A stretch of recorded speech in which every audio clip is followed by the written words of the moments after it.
Hello, everybody. Welcome to another live session where today we are going to discuss about how do I know if my English is good enough to do business internationally? Maybe it's a question you have. You wonder whether you have the required level to work in English, to do business in English, to work within an international setting. And today I'm going to give you that answer in a minute. But before, let me introduce myself to you. Maybe you do not know me, and my name is Oheli, aka Oh Really? And I am an English coach. I help business leaders speak English confidently using coaching and neuroscience approach to give them a tailor-made learning plan according to their goals. Well, enough about me. How are you? How are you doing? Let me know in the comment sections whether you're watching live or watching the replay. It's always interesting for me to talk and interact with you. So feel free to just greet me in the comment sections, and I'll be happy to say hello. And also throughout this whole video, this whole life, you are welcome to ask me anything, whether in English or in French if you are not comfortable speaking English right now. Anyway, let's get started. How do I know if my English is good enough to do business internationally? Well, first, in order to answer this question, you need to establish for yourself what it means to do business internationally, because that will be a different answer according to your own context. Let me give you an example. My example. Well, um, before being an English coach, I actually worked within the field of law. I studied law, I enjoyed it. I studied international law, and then I worked in international organizations. And I needed English. So for me to be able to work at the international level, well, I have to have a good legal English. So not only speak English, but have a good legal terms. As I was a legal expert, I had to know how to do presentations because we organized lots of international conferences where we would give results of our research, usually, and reports. And then I also had to be excellent at networking because we would network a lot through these organizations, these international conferences. And we would also sometimes go to the uh, European Union, and there you would meet people. And life is all about contact, even in law. Um, I had to know how to represent my organization in English, and I had to be very diplomatic in my communication because I would meet high-ranking officials, um, whether ministers, sometimes professors, um, people working at the EU, the European Union, or the UN, different types of high ranking officials, diplomats as well, talking about being diplomatic. So for me, I needed to be able to do all of this in English, and that was the required level for that specific role as a legal expert in the international scene. But for you, it might be something different. For example, I had a client working in real estate. For her, she had to be able to sell in English, but also talk about real estate in English. Or another person that was specialized in finance had to be able to um, deal with different financial contract or financial matters in English. So, what about you? Take a second to think. What um, do you need to be able to do in English? If you work internationally, if you had to work internationally tomorrow, What would you need to be able to do? What would you do? Which skills would you need to develop? And answering this question, you will know whether your English is good enough. And if you can do it, then your English is good enough. If um, you have the skills right now, if you can communicate in English and do what you need to do if you would work internationally right now, then you're ready. Your English is good enough. And I would like to emphasize on the fact that um, it's not about passing a certain test, because this is also a common question. Oh, really? What's the best English test? You have lots of them. But actually, the best English test for you is the test of life, for real. Um, Whether when you go there in the field, you are able to communicate, you are able to work, to do your daily task in English. Well, if you can do that, then that's okay. You have passed the test. Your English is good enough. Um, and I must say, sorry, that 90% of the people I meet, they underestimate themselves. For real. Most of the people.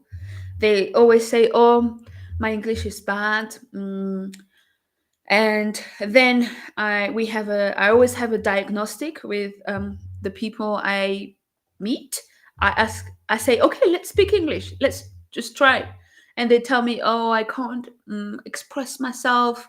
And then I ask them a couple of questions, and just with a few questions I can tell where you're at, more or less, with your English. And I noticed that, oh, they're quite good actually. They have a good range of vocabulary. They know how to formulate proper sentences. They have um, quite a good flow when they are speaking. So many people have a good enough English already, and many times they just need a bit of help, a bit of practice to be more confident, and have enough tools for when they go out there in the field. But most probably, if you're listening to me right now, and if you understand what I'm saying, or most of what I'm saying, your English, there's a great chance that your English is good enough. Yes. Um, but to really know whether your specific English is good enough, or where you are at, I would need to listen to your English and give you a like a more personalized feedback. And I'm actually offering diagnostic. So if you want a diagnostic of your English, just write me. You can send the word on my private message and say diagnostic, and I'll understand what you mean. Or you can write diagnostic in the comments, and I'll come back to you, and we can have a call. It will take like 10 minutes.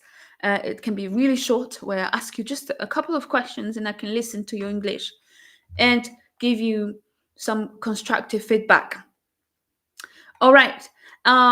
Going back to whether your English is good enough, I also want to talk about one additional element when it comes to test, because as I was saying, many people ask me which test should I do, and I said test of life. Because, for instance, I speak some Portuguese, but my Portuguese likes lots of training, especially if I would want to work in Portuguese. I would need to practice way more than what I do, because I don't practice my Portuguese. But if I do test today, an online test, which I did last year or 2 years ago, I would have a B1 level, an intermediate level, which is not bad. But honestly, I'm not able to work internationally in Portuguese. Like, I can chit chat, I can talk a little bit, but I haven't practiced enough to work in Portuguese.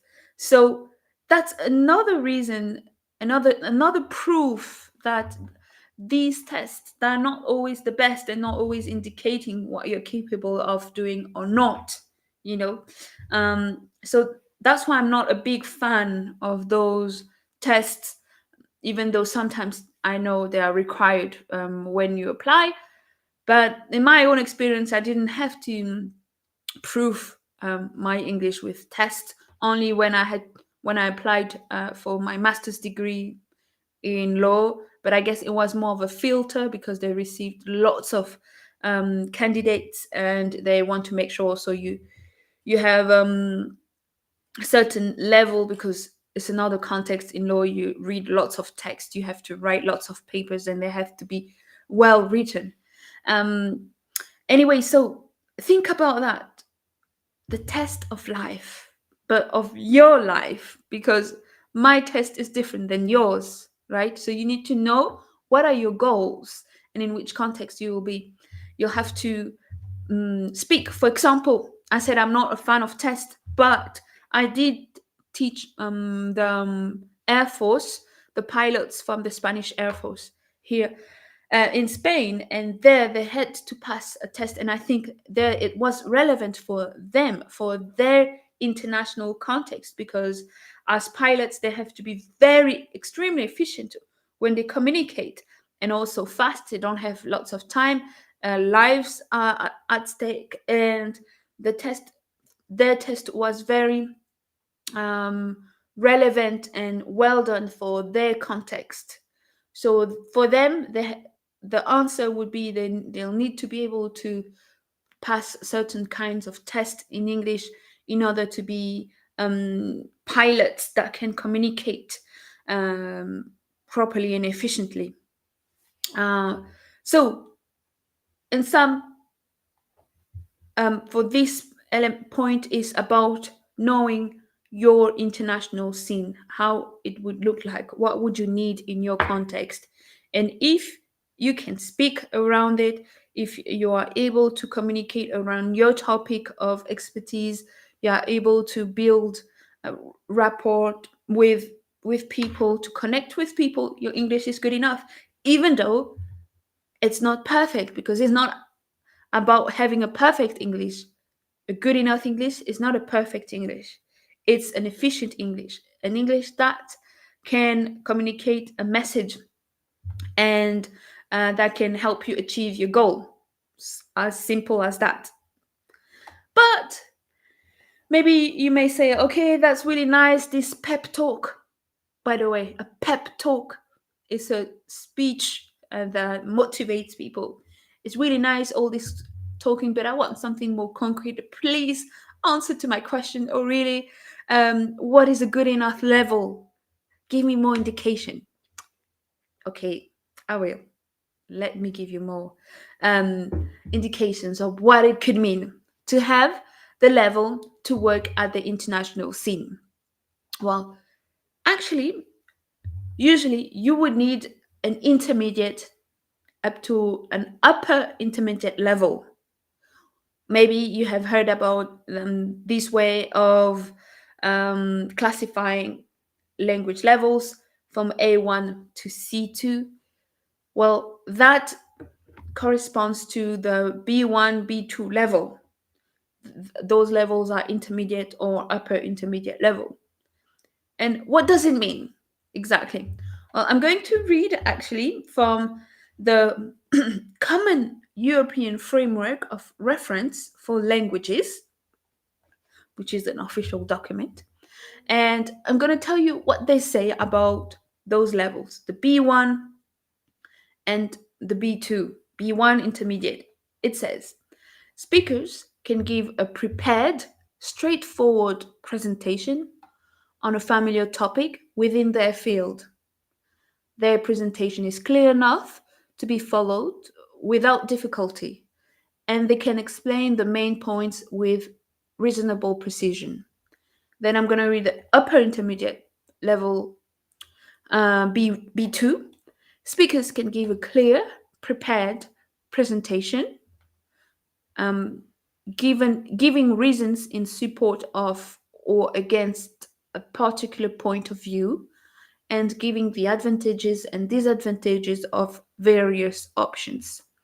So here we can see that um, an intermediate level is a level where you can express yourself in English, where you can present something um, around the topic of your field. So this is more intermediate around your context, and then upper intermediate it will be like around broader context. Let's say like that. Um, you can give your opinion, and you can talk about different other points of view, and basically to be even more simple is to be able to do your everyday tasks in English and communicate with the people you might have to engage with, whether clients, whether other um, people interested in what you do, depends on your sector. So many people think that to work internationally you need a C1 or C2 level, which are the highest level, but you don't. At least to get started, um, this is enough. So maybe if you're listening to me, your English is enough to get started, and then you will surely improve once you're in the field. And I know it can be challenging, and it's not because you are not yet comfortable that you can't work internationally. Because I think something that is preventing people from going forward when it comes to working in English or um, expanding their business at an international level thanks to English is the fact that they think that they need to have 100% full confidence level in their English before they get started, but that's not the case. Let me tell you that need you will need some time before you are comfortable. That's just normal. And we can see that in all areas of our lives. For example, well, I am an entrepreneur. I have to develop all sorts of skills for my job, not just as an English coach, but I need to be able to network, talk to people about what I do, to sell. And honestly, at the beginning, I was really afraid of selling and of introducing myself to other people as an entrepreneur, as a business. I was quite uncomfortable, and I actually invested quite a lot of money in training, in business coaching, and but it was not only until the point that I really went out there in the field that I started to be more and more comfortable. And even now, I'm still working on myself.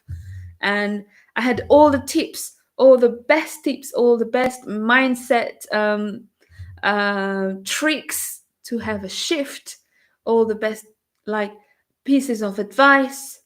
But at some point, you need to go.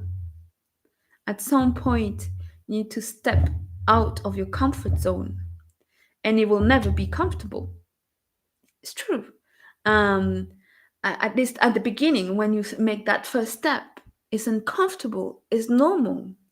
And so it's important for you to not have wrong expectations of what it means to have a good enough English or what it means to improve your English. It means that you are able to communicate your message efficiently, but this may mean that you're still sometimes uncomfortable, not sure about the exact words, that you might still be thinking about a better way to formulate what you need to say. Um, but this can be good enough to get started and to keep going. And of course, I want you to speak English correctly. But we don't focus on perfection, we focus on progress, and we focus on action, on movement, because that's where you will progress and reach a level that you are satisfied with, because it will be different from one person to another. And because the truth is, uh, you can improve your English right now in front of your computer. You can reach an amazing level, but many times we need to be in a context where we will be forced to to get better. So that's why at some point you just need to go for it. You cannot learn eternally English. You can have some boost. Of course, that's actually my job. That's what I do. I help people get to the next level. But that's but then I strongly encourage them to go and expose themselves as soon as possible, even if they're not 100% comfortable, because it's once you're there that you get to the next level again. And so you need to shift your mindset back to the pep talk, really, and focus on communication, focus on efficient communication, and not so much about what you like. Because when you ask yourself, is my English good enough? You're probably thinking, oh, I still make lots of mistakes. I need to know all the grammar. I need to know all the idioms, all the expressions. And this is good to be willing to improve. It's good to love learning. I love learning. I still learn every day. um, I improve myself, my English every day in all the languages that I speak. I love learning. I'm still learning French. I also speak Spanish. I still learn Spanish every day. Like um, 2 hours ago, I was repeating a word in Spanish, trying to incorporate it in my vocabulary. I constantly learn languages, and it's good to have that lifestyle, learning lifestyle. But this doesn't prevent me from stepping forward and doing things in the target languages, in different languages. Um, and my focus when I talk to people is about real communication skills, transmitting a message. And I'm not thinking, oh, I'm lacking this word, I don't remember this word, I don't know.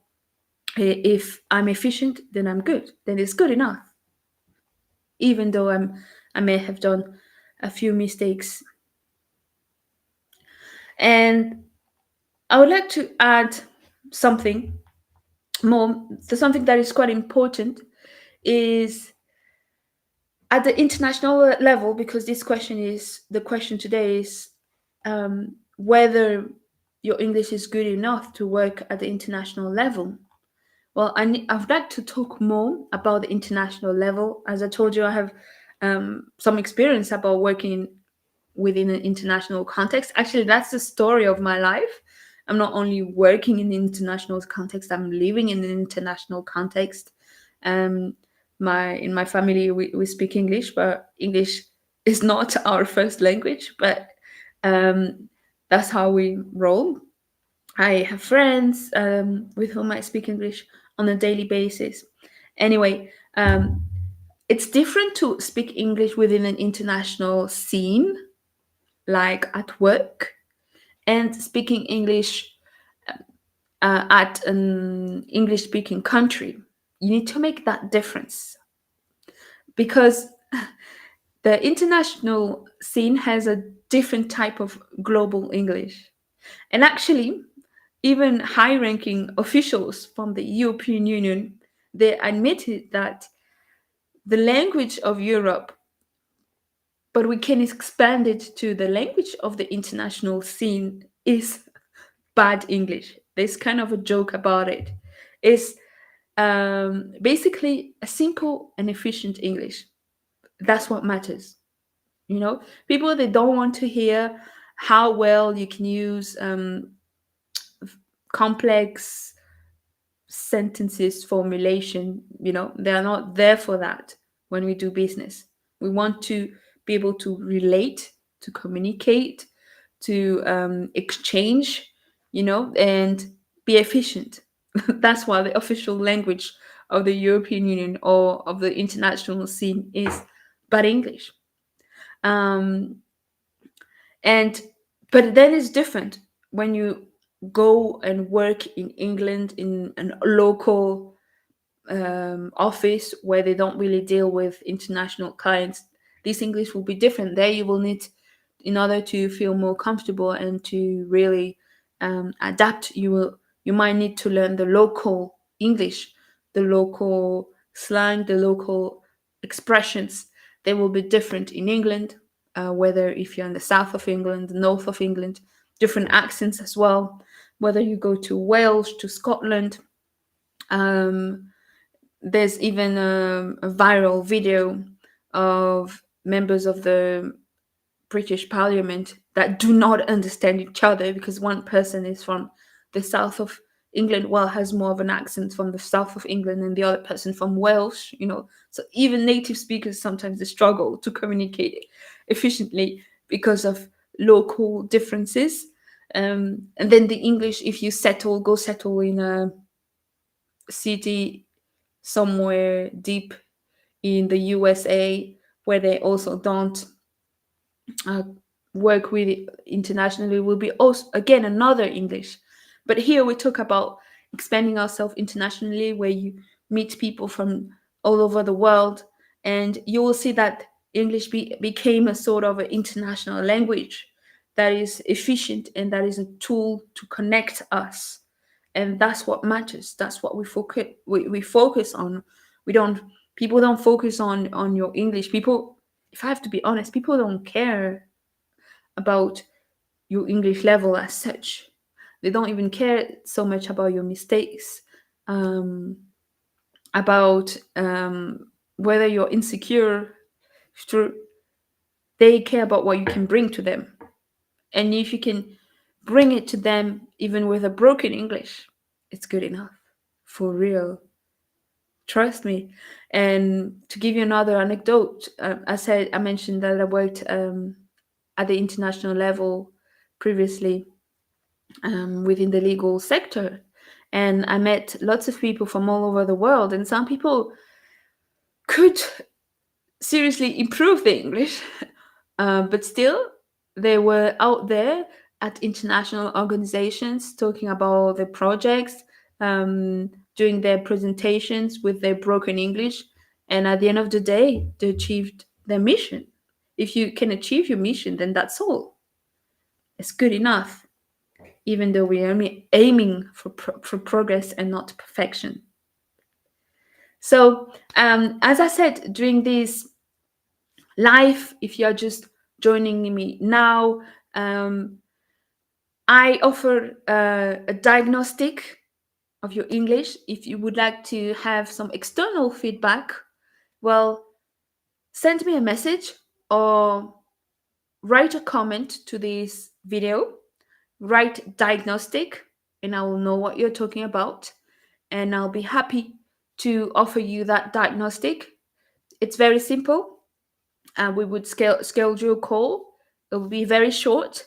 From Can be like around 10 to 15 minutes, where I'll just ask you a couple of questions in English, and just by your answers, I'll be able to know a little bit more where you are at with your English, and also give you some constructive feedback. All right. So thanks for joining me today. That's about it. I hope this was helpful and useful for you. Feel free again to ask me some questions, um, even in my on private message. I'll be happy to talk to you, and see you next time. Bye bye.